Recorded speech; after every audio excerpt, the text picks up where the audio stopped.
All right. Thank you, guys. Sorry I was late. You're okay. You get it. I had to piss up the loading dock. Thanks, Bill. So welcome back. Today's the Dead is always your favorite. I love having you. Good to be here. Yes. So let's begin this conversation. Let's go way back. I want to know about your beginnings in becoming a stuntman. Were you always wanting to be a stuntman? Did you fall into it? No pun intended. Tell me about your journey. I did, when I was in my second year of college, majoring in geography, I got hit with the idea of becoming a stuntman. I didn't know anyone, I didn't have any idea how to do it, but it was just something that I had to do. And I just thought, because I used to do crazy shit, I'm sure you guys have seen the documentary or heard stories, but I used to do crazy stuff to scare my friends. Dangerous things, hanging off balconies, doing crazy stuff, just because I thought it was funny to see their reaction. And then I realized, there's a profession that people get paid very well for doing that exact thing. And I thought, you know what, I'm gonna look into it. And incredibly hard business to break into, but I started the process. I never got my degree, which I kind of feel like I quit on something because I never got my degree, but it wouldn't have mattered at this point. But the point is, I usually don't quit on anything, and I did on my education, so I'll always kind of regret that, but I just thought this is the perfect job for me because I still, to this day, have never broken a bone, and I've been doing stunts for 47 years and played sports as a kid my whole life. Never broke a bone. Not many people can say that, especially stunt people. Not many people can say it. So I loved every time I worked, and at the beginning it was like hardly ever. I would hardly ever get a job. But if I did and worked for a couple days, I just loved it and could not wait for the next job. And you've also heard me talk about the fact that stunts is harder to break into than acting because there's no auditioning process. If you want to be an actor, you might be able to go on auditions and somehow get lucky and get the part. There's no auditioning for stunts. You're hired by a stunt coordinator that knows your abilities. How do you impress a stunt coordinator when you can't get work? So it takes forever, and then you add in the burn injury right at the beginning of my career, which delayed everything. But even after that, I was like, I'm still going back to it. I just love it so much. And then the horror stuff happened and it just changed everything. I did a panel recently in, Atlanta. It wasn't that day, sorry. Nope. But there are 3 directors in my career that have had equal impact on my career. First one is obviously John Binkler, who made me Jason, insisted to Paramount Pictures that I play the character, even when he was confronted with, we've never heard of it. And he was like, you've got to trust me. This is the guy that should play Jason. They finally gave in to him, and based on that performance, I did 3 more movies. So I I have to think he was correct. But he made my career go from stunts to playing a character that's known around the world. Before I ever did it, so, fucking doofies in the room. Motherfucking doofy.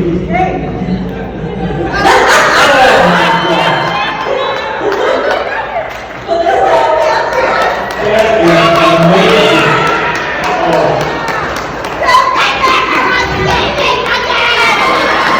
Oh, that is fantastic.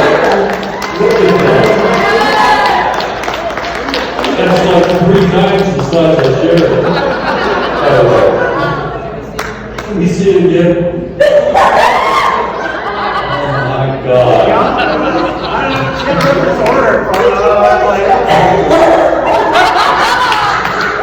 No posting that. That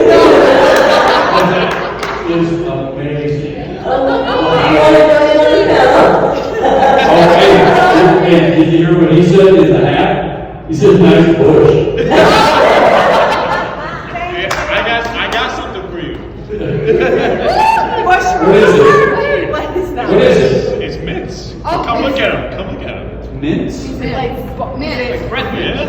Testicle mints? What is it? What is it? Mint. Teeny weeny mint! Those when you fried me, honey. One more time, that is just amazing. Wow. I knew he'd love it!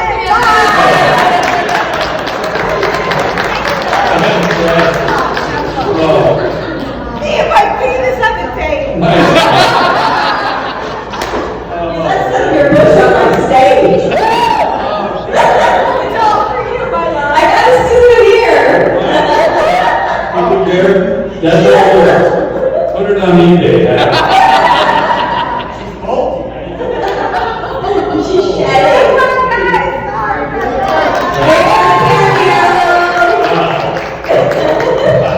That made my night.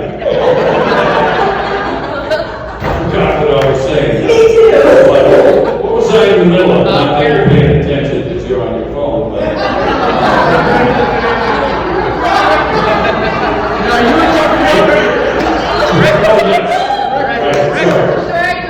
Three directors, correct. John Beekler for Making Me Jason. Then there was a director named Mike Pfeiffer who thought that I could play horrible characters with dialogue that existed.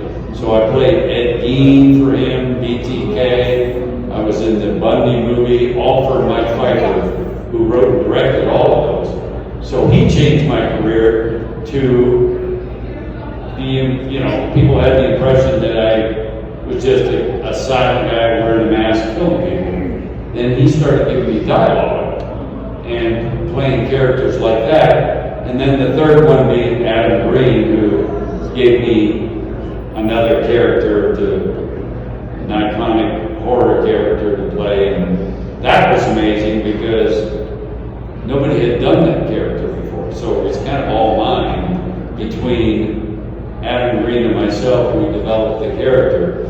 And so those three guys are, I'll always feel indebted to because they helped advance my career in different ways. And going back to Hatchet, your role of Tom Crawley, you after makeup, was amazing. You really were an amazing actor. It was an amazing performance.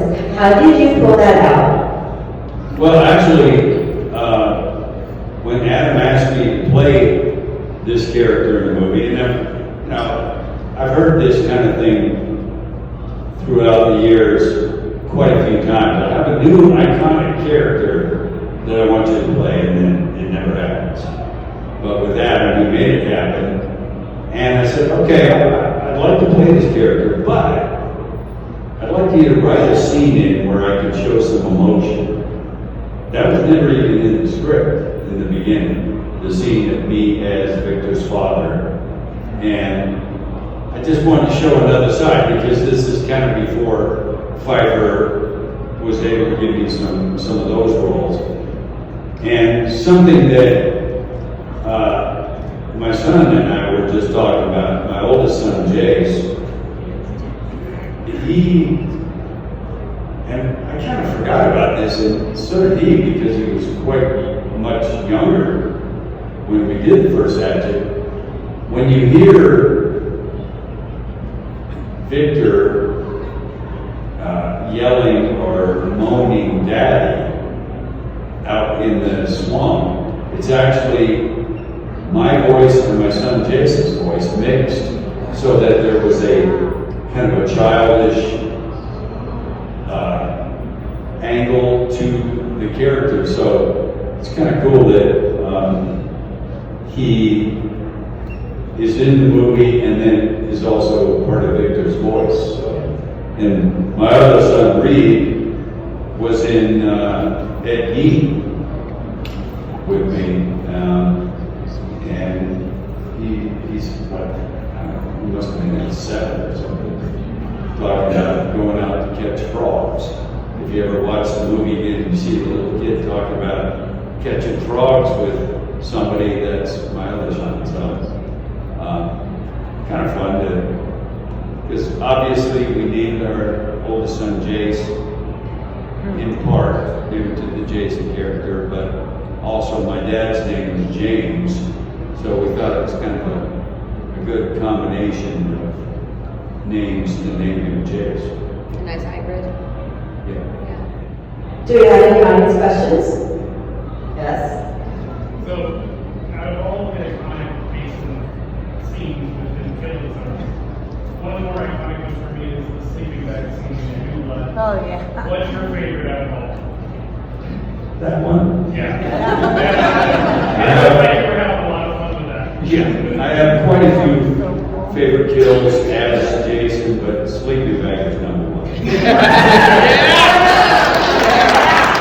Number 2 is frozen head.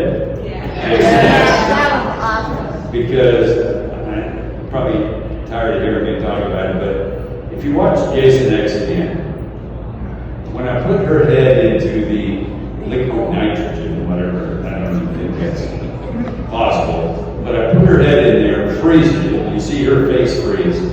Then I pull it up, and my favorite part of the scene is that I look at her before I smash her face.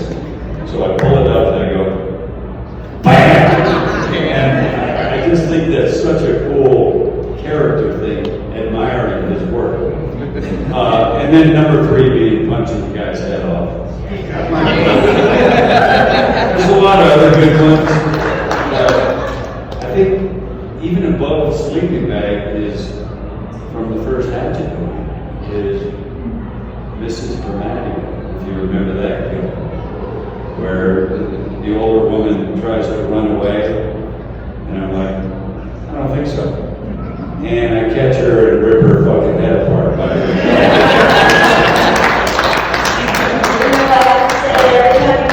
Shout out to the wonderful Patricia Darbo, who is amazing in that movie and amazing in that scene and adores you. Right, and with Patricia, you have to remember, obviously when I pull her head apart, it's a prosthetic head. But leading up to that, I had to catch Patricia from behind and put my ratty ass fucking filthy hands in her mouth so that we could set up pulling up the prosthetic head apart. So I always admired the fact that she was like, yeah, go ahead, I don't care. Really? My hands are filthy and muddy, I don't care. Just do it, just go to work. And that's why I love that kill. There's so many kills there. You know, I was thinking about it recently, the sleeping bag kill. If you watch that scene again, you can tell when I cut the tent, which, by the way, look at the movie again sometime, and look at, there's an establishing shot of the tent. And then when I cut through the tent and grab the girl, it's a completely different tent. It's not even anywhere near the same shape, but nobody notices because I'm about to do something terrible. And so I got through the tent, I stuffed the actress into the sleeping bag, and there's a cut. Then there's a person in the sleeping bag while I'm dragging it out to the tree. And and I can't think of her name right now, sorry. No, she was makeup assistant. Really? She helped with my prosthetic makeup for the character.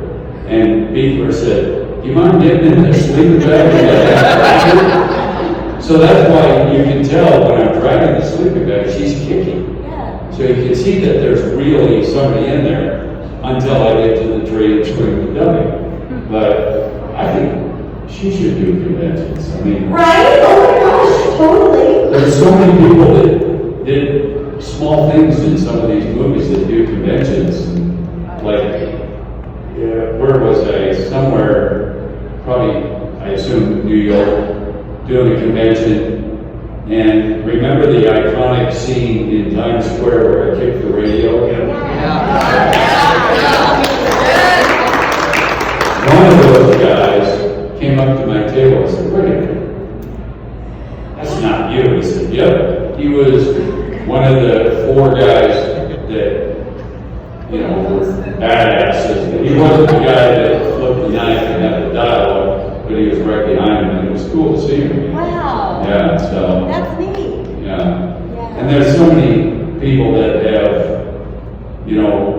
done one shot in one of the movies as one of these iconic characters, and they do conventions now. So I guess I should have Leatherface pictures on my table because I doubled already in part 3 as Leatherface and did the game, of course. I guess you guys know that I did Leatherface in the video game that's out. But yeah, I mean, anyone that's ever done a shot as one of the characters is starting to do conventions now. So it's kind of fun for fans, to get everyone involved. Because I've talked about it before, Ken Kirzinger got the part of Jason in Freddy vs. Jason when I was kicked out. But he was also in Jason Takes Manhattan. And he plays the cook in the diner that I throw into the mirror. That's Kirzinger. And he also, there was a scene where they insisted that I don't do the shot where the cop car hits Jason. I don't know if you remember the scene, but it's in the alley and Jason's standing there and the cop car hits him and he does the car hit, we call it, which I've done many times. But Paramount insisted that I don't do that stunt because if I cut my knee or busted my leg or something, because that can happen with that kind of stunt. It's not easy to do. They made me let Ken do it. And I don't know, maybe that's part of the reason that he was cast later, because he did one shot as Jason in part 8, but you can tell the way he's standing is not me. Before that cop car hits him, you can tell the stance is different. Just like, also, when the movie came out, there was a trailer that was exhibited everywhere where there's somebody standing looking at the New York skyline, and there's music playing and a slow camera moving, and then the person turns around and you see it's Jason.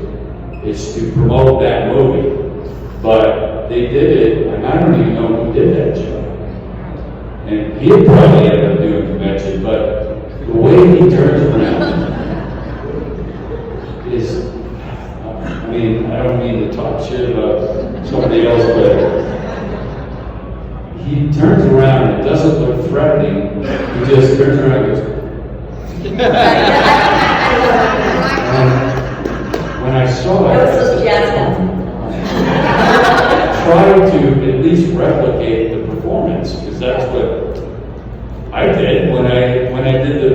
looking for chainsaw. I tried to replicate Gunner's performance in the first movie because he was by far the best Leatherface. And R.A. is a good friend of mine, but Gunner was unbelievable. And until you try to do the chainsaw dance that Gunner did in the middle of the road with a real chainsaw, you don't realize how fucking hard that is to do. A chainsaw above your head, dancing around, and it was very hard to replicate. So,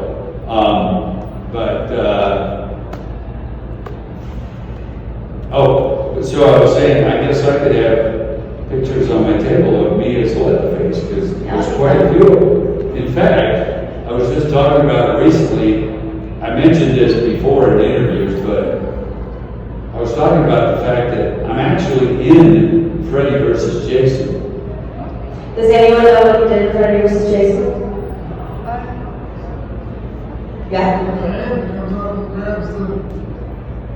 Well, that's Jason Goes to Hell. That's the Freddy hand coming up and grabbing the mask. Yes, that was my hand wearing the Freddy glove. So I did one shot as Freddy, but I don't have Freddy pictures on the table. But the Freddy vs. Jason shot is there's a TV that's showing Texas Chainsaw Massacre 3, and there's a scene of Leatherface. I forget what it is, but Leatherface is doing something to someone on the TV, and that's me. It's not R.A. I think you fucking got paid for it. Because when they use a scene from a previous movie in a new movie, you get paid for it. Like in Scream 6, there's a scene of me as Jason on the boat, killing the girl in the bathroom. So they had to pay me for it to be able to use it. But I think R.A. got paid. I could have talked to him about that. They always make some money. What did you get? Favorite stunt in Jason Takes Manhattan? Oh, In Jason Takes Manhattan, it wasn't like Part 7 where I had so many stunts to do. Part 8 was fairly easy as far as stunts go. I mean, it's never easy playing the character because it's so uncomfortable and everything, but I don't really, nothing comes to mind from that movie that was a difficult stunt.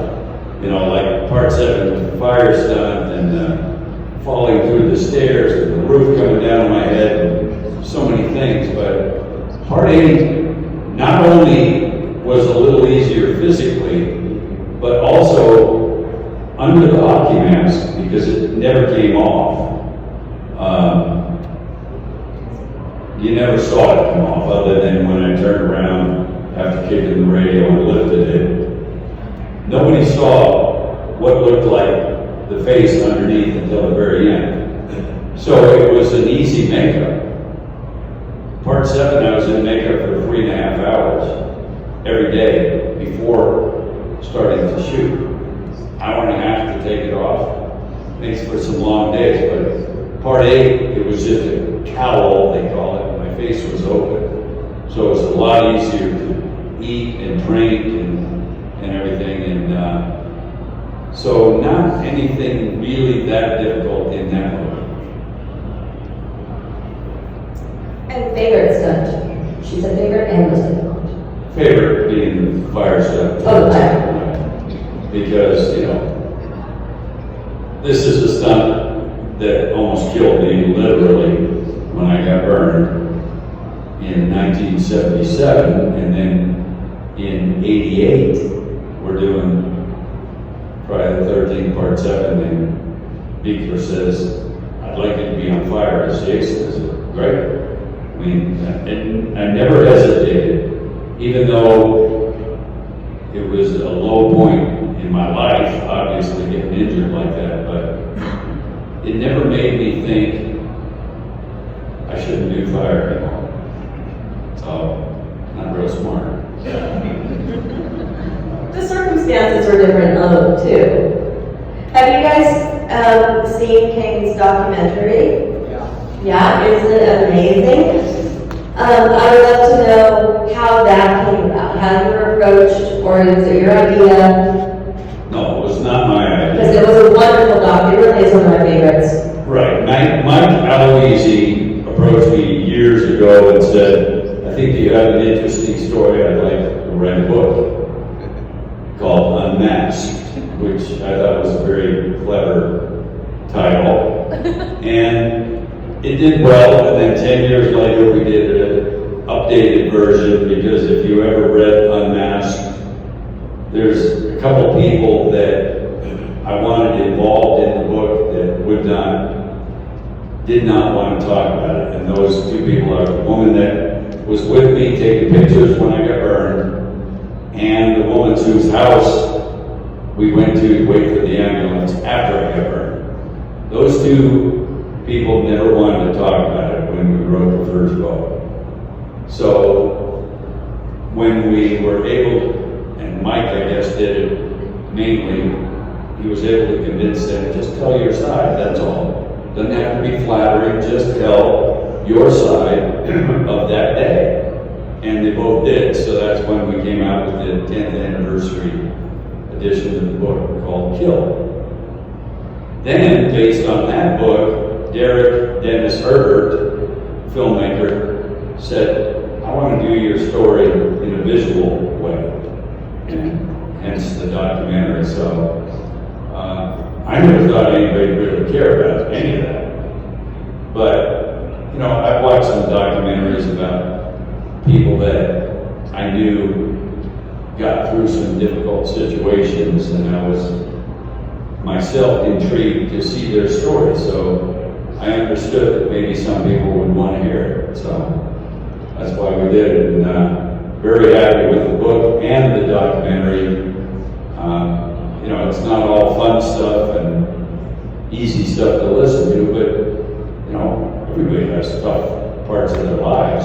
Yeah, because of that, I think you actually made a difference to someone who might have been struggling with something, and they saw that or read it, and like, man, might have been in a similar situation, you know, of an injury or a deformity, and man, okay. Because you're also very vulnerable in the documentary in one scene, and yeah, I was angry, I was really angry. Yeah, I mean, because when you play characters like I do, and somebody says, I want to do a documentary about you or tell your story, sometimes I think, man, I don't know if I should tell all the stuff that makes me sound, not weaker, but makes me sound less, I guess, I don't know how to say it, but, you know, you wonder if that would hurt your image possibly, because, you know, I play characters that are not very friendly and quite intimidating. So, you know, it did cross my mind, do I really want to talk about that stuff? And then, of course, once I did, that gets the best reaction of the entire story, is when people say, wow, he's been through some shit that I have experienced. And then it makes it more relatable and stuff, so. Definitely. Yeah. It was beautiful. It really was. Do we have any other audience questions? Let's go over here. What was your best prank scare on the set? Oh man, there's so many of them. Any specific set? You know, you guys know, I'm sorry about the language, but I fuck with people on the set all the time. And I love playing pranks, and Felissa and I were talking about this recently on Victor Crowley, where she talked about the fact that when I play a character like Victor or Jason or something, I get into it pretty seriously because I think it helps the performance. Now, I'm not going to hurt you on purpose because of that, because there are actors like that you do a fight scene with them and they hurt you on purpose because they think it'll look good on film. And, you know, I've had that experience myself, and I, you know, once again, don't want to mention names, Steven Seagal, because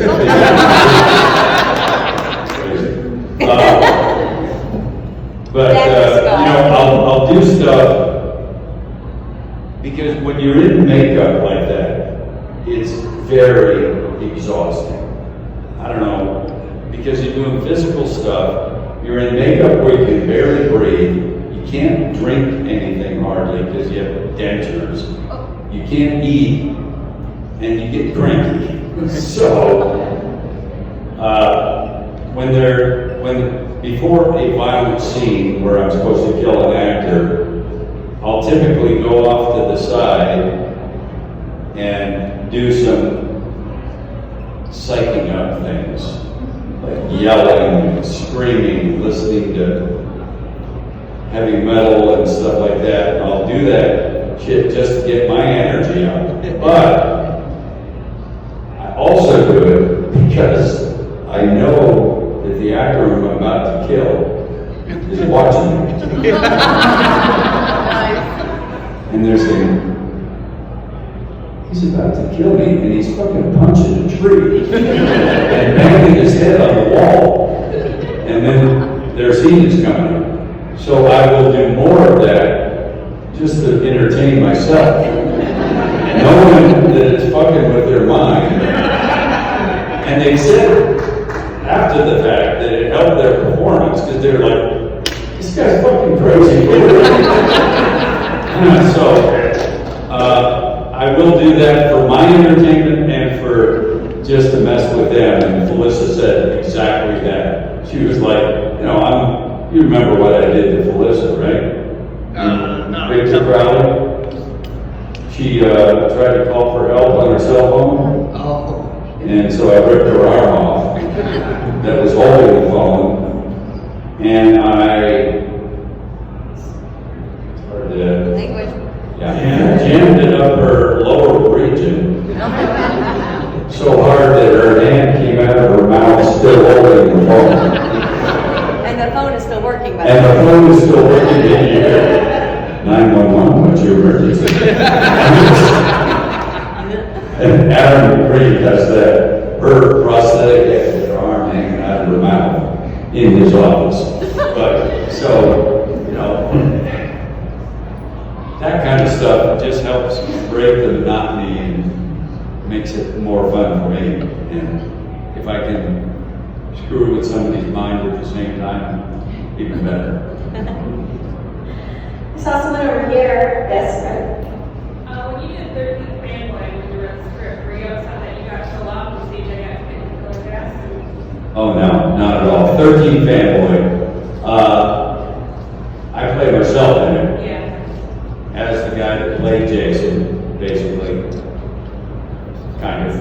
And I wanted to do that movie because they had, as much as Beekler gave me a little emotional scene in Friday, Adam gave me, not Adam, 13 Fanboy gave me an entire dying scene where I could be totally emotional.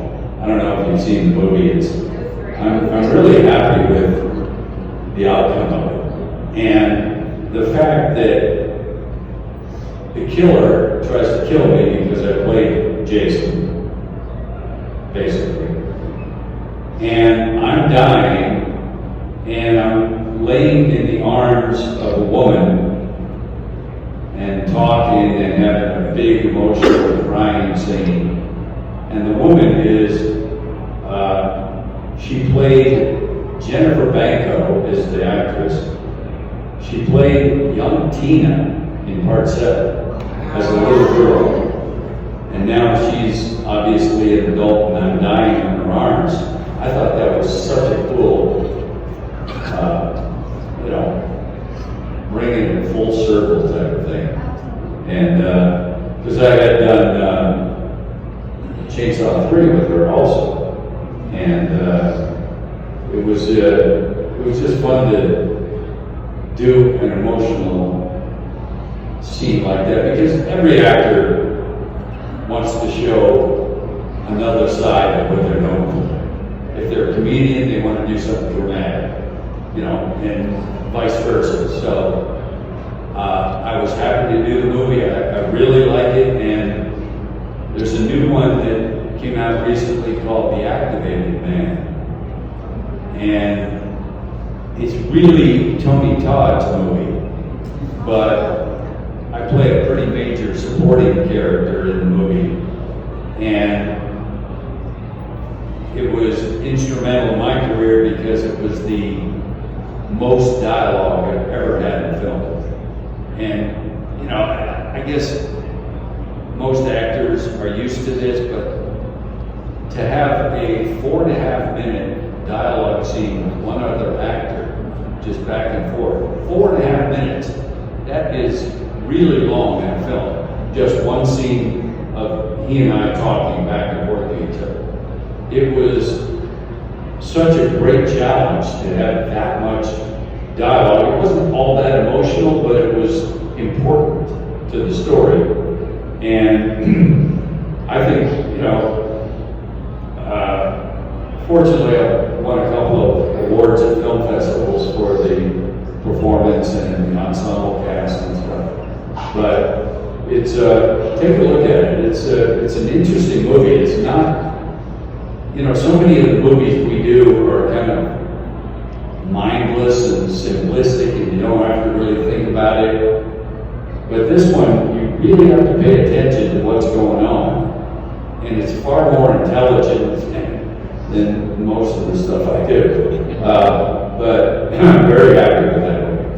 And that one's out now? Yeah. I'm not sure where you can find it, but it's just called The Activated Man.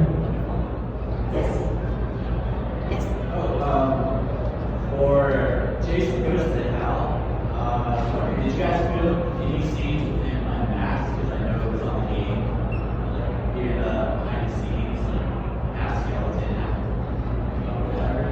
I was wondering if you guys filmed any scenes. I mean, I think there was some footage of me with the hockey mask off, but not in the film. But there is some footage that, you know, the director of photography or whatever shot, because it was weird to see me without the hockey mask on, because that was the makeup where the hockey mask is kind of absorbed into the face, into the tissue in a way, which by far the most difficult movie I've ever done physically was that one. And I wasn't even Jason for that many days, but it was so uncomfortable. And the fact that that's the only time I ever did a Friday movie where I couldn't take the hockey mask off and breathe and drink and eat. It was embedded into the makeup. So I never could take it off. Maybe they would take it off once each day, but it was a process to get it out of the makeup. So it was a strange look of mostly my face, but then the eye was covered and stuff, so it still looked weird. And I think maybe Kane and B or somebody, maybe Kurtzman, has photos of me without the hockey mask on, but I don't even have those. So yeah, it looked weird and kind of creepy. I think they maybe kind of should have used it, but it was just so hot in that makeup and stuff. I get Nicotero shit all the time about it, that it was so hard to work in. But yeah, it was an interesting film, but I didn't think that, for me as a Friday fan, I didn't think there was enough Jason in it. You know, Jason goes into other bodies and other characters and stuff, which is interesting, but I think it should have been more of the classic that we're used to with the hockey mask and stuff. And you've probably heard me talk about this too. I'm sorry if I'm repeating stories, but when we first started the film, I knew that other characters in the movie were going to be technically Jason. They were going to have that energy within them. And I talked to several of them and saying, I think it would be cool if during your performance as Jason, if you had some kind of something I'm known for, some kind of move, not necessarily a breathing thing or whatever, but if you could incorporate something that would say to the audience, oh, that's still Jason, because look what he did. Even though it looks like a different person, he did something that Kane does as the character. And I talked to several of the actors, and one in particular, I said, you know, you have an opportunity to do something that's reminiscent of my portrayal. I think it would be fun for the audience. And he said, Dan, my Jason wouldn't do that. You're Jason. You motherfucker. Your Jason wouldn't do that. But, you know, that's how actors are sometimes. They're playing a character, they don't want input from other people, which I kind of understand, but I think this was a little different. I wasn't telling them how to act, really. I just thought a little nod would be cool for the audience, but nobody wanted to do it, so. There's actually a scene I want to ask you about from BTK. Oh, wow. So it actually affected me a little emotionally watching it, and I was wondering where you drew the emotion from. It kind of messed me up with my daddy issues, is where the girl you're about to kill, you see images of your daughter, and you kind of carrying her out of your apartment like daddy's here, daddy's here. That messed me up. It was very emotional. Where did you draw that from? Was it from being dad? What was it? It was partially from that, exactly, from being a dad. I do not have any daughters, but I have 2 sons.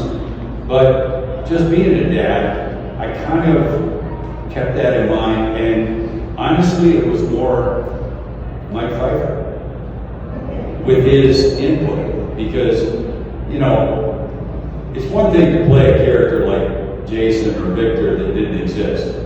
When you played somebody in a movie that did exist and did this shit, that's Pretty intense.